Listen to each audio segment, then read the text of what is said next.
This is Miss Lottie, and you're listening to the Bomber Buzz. It's a great day in the Bomber Nation, and you're listening to the Bomber Buzz, Berthold's Public Schools podcast, coming to you right out of Berthold, obviously. Right out of it.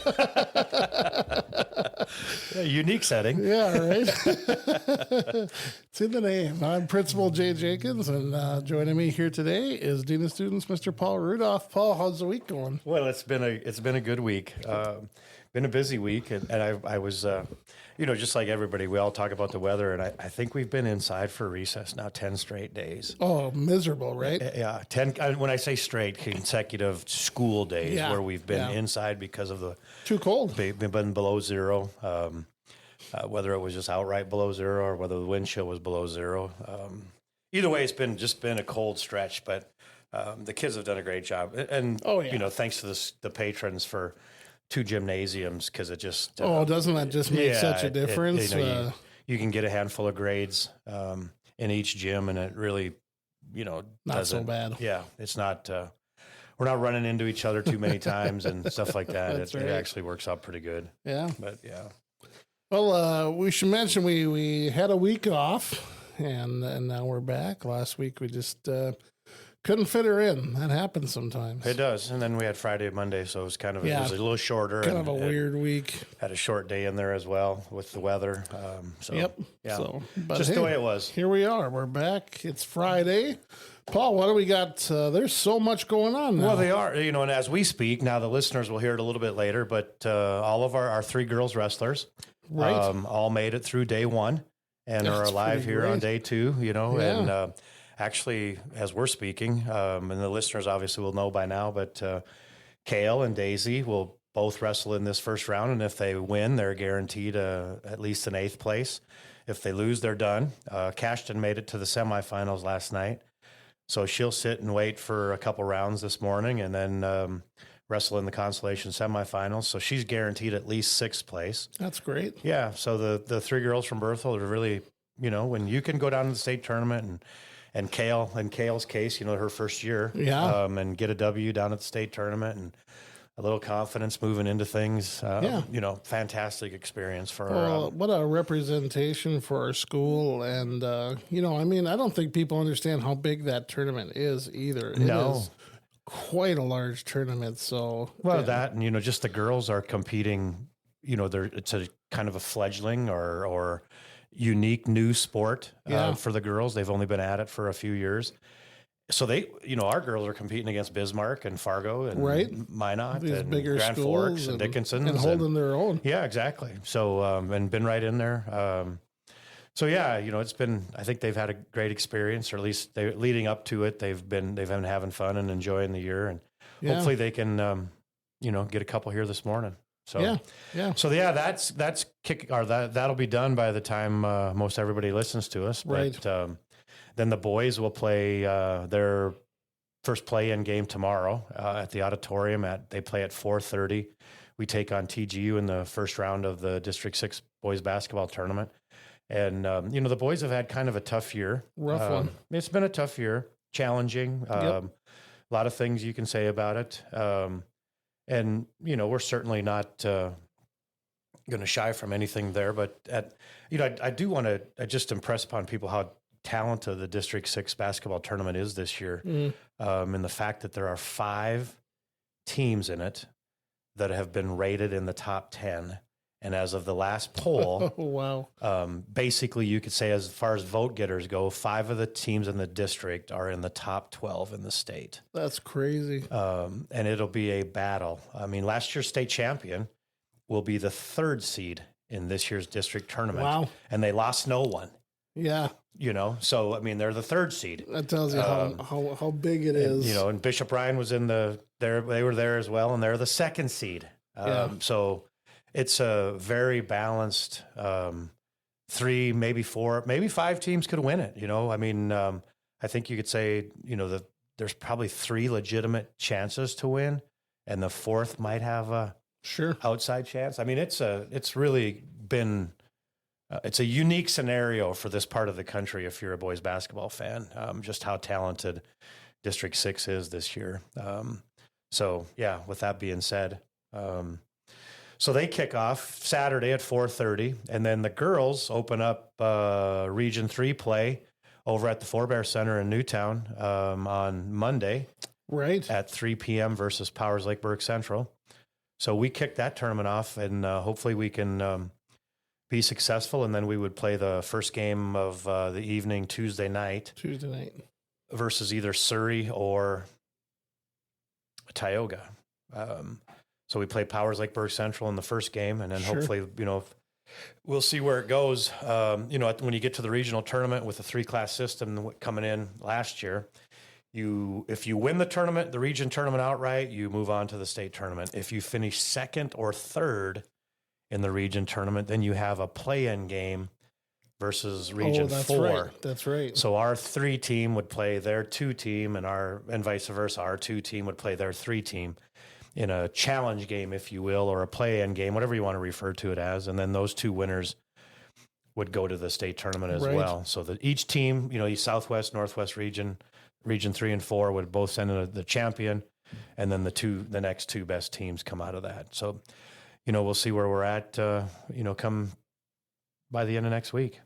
It's going to be exciting either way. It'll be fun. So just, the girls have a little pep rally here at 12:25 on Monday. And then we'll get them on the road about 12:50, and then they play that first game down at Forebears at 3. So, should be a fun day. We let out school at 1:15 on Monday. I was just going to say, we've got that early release so that people can go to the game if they'd like to. It's a great experience, right? The girls have, this is about as well. They were there last year too, but this obviously they've had a fantastic season, and one could argue that based on that they'd be a favorite to move on. But you got to play games too, and you got to win games from here on out.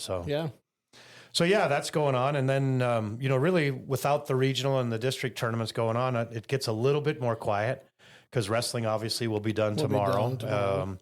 Basketball could be done now at any point in time, right? If you lose virtually, your season's over from here on out. But not quite, I guess, with the region system the way it is now. But a little bit of a slowdown effect, so to speak, until we kick off baseball and softball seasons here, middle of March-ish.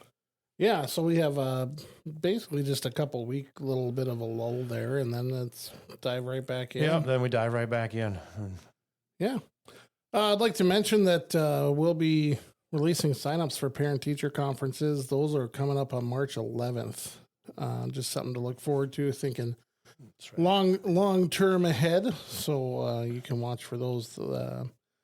We'll be doing signups like we have in the past few years, and we're not doing any virtual meetings for spring parent-teacher conferences, all in person. Yeah.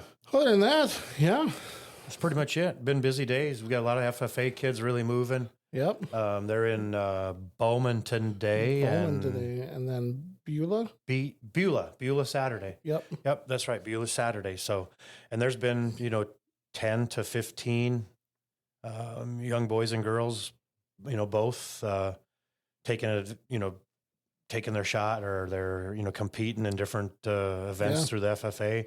It's been great. We got a lot of young, even 7th graders involved in the program. Yeah, it's really cool. Yep. It's been, I think we've got 12 or 14 of them gone today, heading down. It's quite a few gone. No, it's been good. They've been practicing a lot. They practice in the mornings. They practice in the afternoons. They practice pretty much whenever they can. Sandwiches those in, and then the speech team obviously is gone. So we do have a lot of kids involved in extracurricular activities throughout the different organizations. Yeah. All right, Paul. Well, we've got an episode here today. We're going to be meeting Kassydy Hochhalter for our senior spotlight, and that's coming up here in just a minute or two. So stick with us for that. Berthold Farmers Elevator is open 5 days a week, Monday through Friday from 8 a.m. until 5 p.m. If you have spring wheat, corn, canola, durum, yellow peas, or feed barley, make sure to give them a call at 453-3431. Visit their website at bertholdfarmers.com for the latest in market, weather, and news information. Berthold Farmers Elevator is a proud sponsor of the Bomber Nation. This is Mrs. Helfrich, and this is your fun fact for the week. Did you know that the lead singer of the famous band Toto is the son of the famous composer John Williams? Now you do. We're back on the Bomber Buzz, and joining us now is Kassydy Hochhalter for her Senior Spotlight. Cassie, welcome to the Buzz. Great to be here. It's great to have you. It is great to have you. We're looking forward to this. Yeah. Cass, let's jump right in. Tell us a little bit about you and your family. I live with my mom, my dad, my brother Gage Lyle, who is at Williston State right now. Okay. So you're both parents, and it's unique in that you have one parent working here. Yeah. Another parent working in the district, but at the Plaza School. Yeah. Yeah. How's that work out? I guess it's kind of like I kind of like having my dad here, also kind of not. But Depends on the day. yeah, it depends on the day.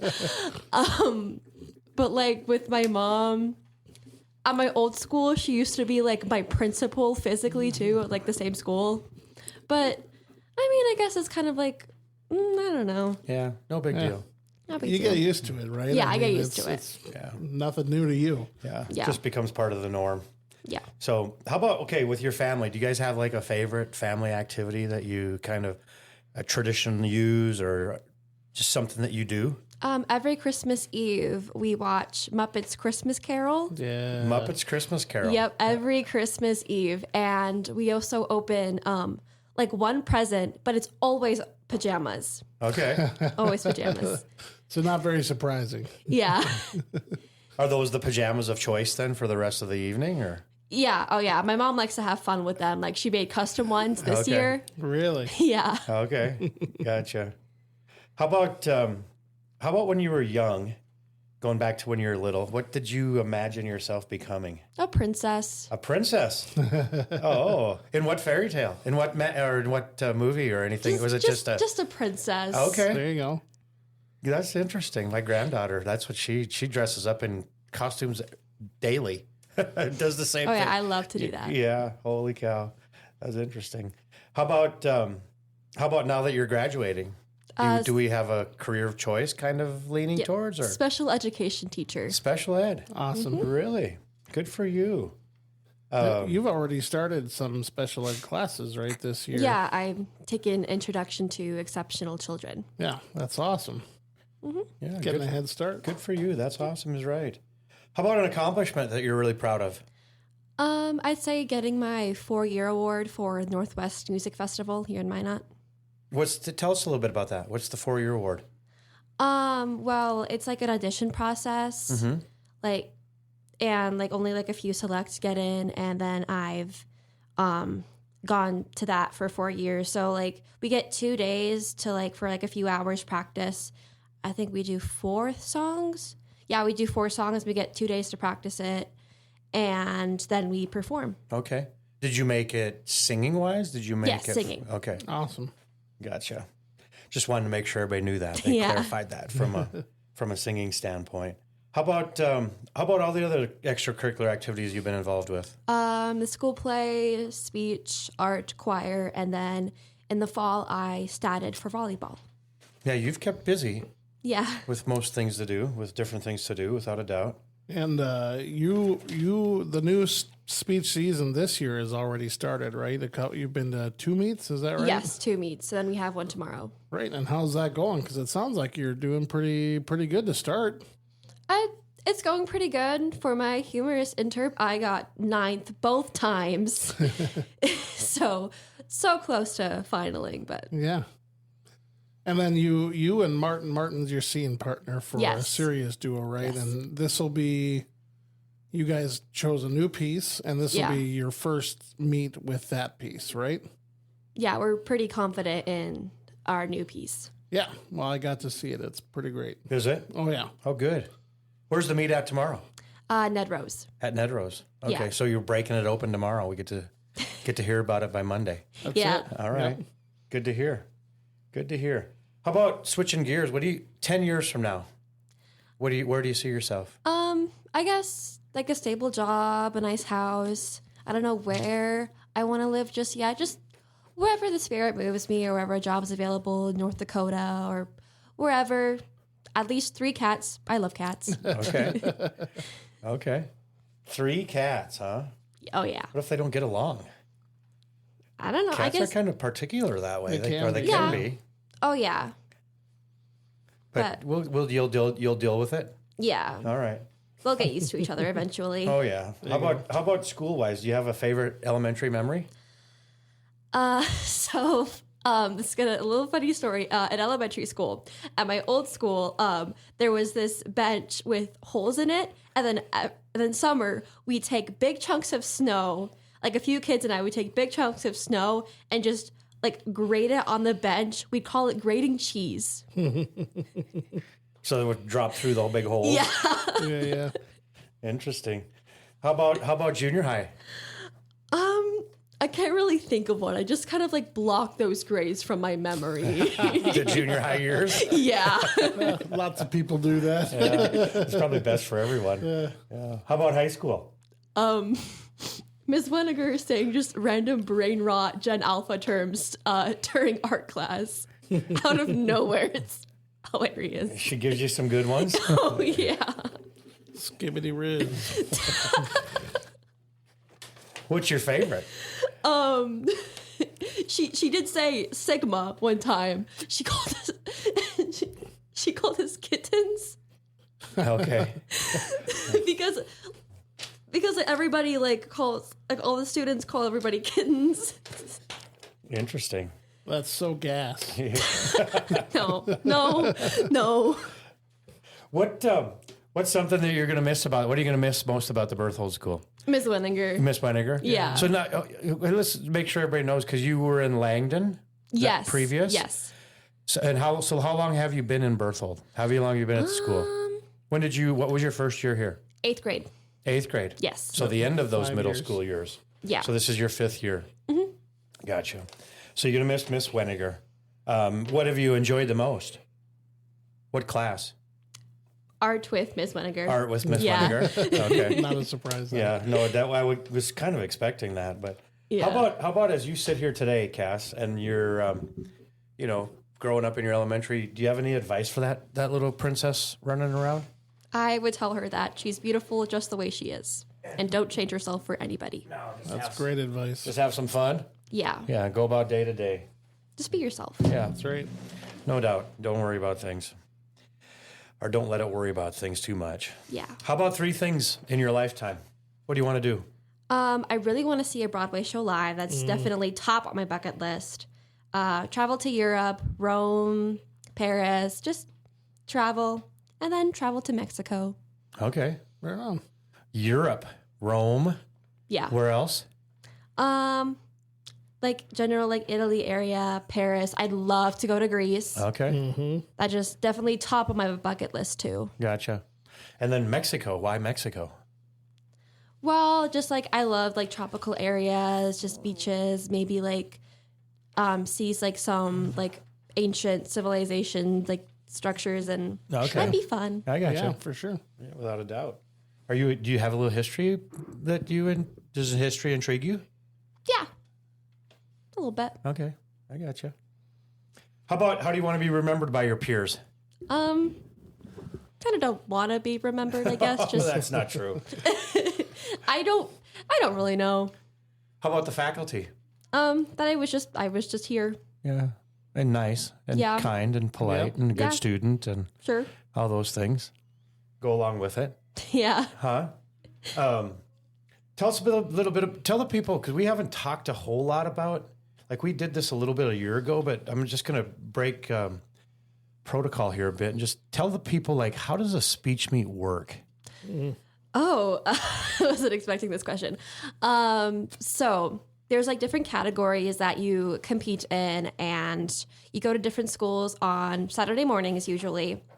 And in how like the actual like competition works is it like depends. There's usually like maybe like 7, 8 people. Depending on like it's really depending on what you do. But what I do, which is humorous interpretation and serious duo with Martin, there's like either like 8 people, 7 people, including a judge in a room with you. You go and you perform, and then like unlike the score, and the judge also has scoring sheets, and the scores are 1, 2, 3, 4, and then everybody else in the room is a 5, with 1 being the best. And I guess that's it. So, like, how many people would be competing on like the humorous interpretation division? At the last meet, there was like more than 30 of us, I believe. And the top 8 make the finals. Yes. And then if you make the finals, then you get another opportunity. Yes, you get another opportunity to perform again, and yeah. And do they combine those 2 scores then if you make the finals, or is it once you get to the finals, everybody's on equal ground and here we go? Yeah. Yeah, that's it. So you have 2 rounds, right, that you compete in the same thing. So, like for the Sears Duo, you'd compete round 1 and you'd compete round 2, and the aggregate score tells you if you get into the finals. And then the finals is a fresh start. It doesn't take into account your either one of those scores. previous scores. No. Yeah. So the final round is its own round. Everybody, here we go. We're all on equal ground. So you could get into finals with a score of a 4 overall. Like if you took second in both rounds, and you could still place first Gotcha. because it's a new round. Yeah. And then roughly 30 to 40 people per event? Like I said, it honestly depends on like what school's there. I suppose. Because there's usually like multiple locations per speech meet. So like really depends on like with smaller schools. Like sometimes Minot and like Minot North's a really big one. So is South Perry. Like they have a big team too. It just depends on like which ones they go to as well. Like some speech meets can be bigger or smaller, just depending on where you go. Yeah, based on the other teams that show up. Yeah. So you have humorous interpretation. What are some of the other categories, like some of your other teammates? What do they perform in? Grace Clinton and Haley Anderson are in a humorous duo. And then Grace Clinton does speech to persuade, which she writes a speech to persuade. And then Martin does this thing called impromptu, where you choose between, you get in a room, it's just you and the judge. Everybody else just waits outside. And you get to choose between 2 quotes. And then you have to like talk about one of the quotes, like provide examples of it, just give like your general commentary, and then you have 7 minutes either to prep and to give your little speech. Okay. So it's all made up on the spot. Yes. There's no... Yeah. Fast thinking. It all that. is. Fast Yeah. thinking, It fast is talking. very much... Articulate talking. Yeah. Yeah. Interesting. I don't know that I've ever been to a speech meet, so... They're pretty cool. Yeah, I imagine that they are. Yeah, they are. They have a lot of fun. Yeah. A little downtime, so you get a chance to meet some people too, I would imagine. And Yeah, one of my best friends I met at a speech meet. yeah, that's awesome. I think that's what extracurricular activities, Agreed. is one of the positive things that you do. You get to meet people of kind of like-minded, if you will, but yet different-minded as well. And branching out beyond your school is branching always out, good. yeah, branching out, creating another social norm, so to speak. I think it's very good for all of our students to find their niche and what they can jump into. So, anything else to add, Cass? I don't believe so. No. Well, that was fantastic. We sure appreciate it. Thank you for having me. Yeah, it's been Thanks great. for being here, Cassie. We've got more coming up, so stick with us here in the Bomber Buzz. Birdsall Grain and Seed is a farmer seed company. They specialize in seed sales and feed grade and seed conditioning. Birdsall Grain and Seed strives to provide the best and newest varieties that are conditioned to meet their high standards. As a family-owned company, they live their core values of quality, integrity, service, people, and trust. Their motto, a farmer's seed and agronomy company, reminds us daily that their business is built around satisfying the needs of their customers with information they have learned over a long legacy of their own farm. Birdsall Grain and Seed is a proud sponsor of the Bomber Nation. Well, this has been the Bomber Buzz. Make sure to like and subscribe, and we look forward to seeing you guys again next episode. Taking us out, here is the Earthhold Band playing our school song.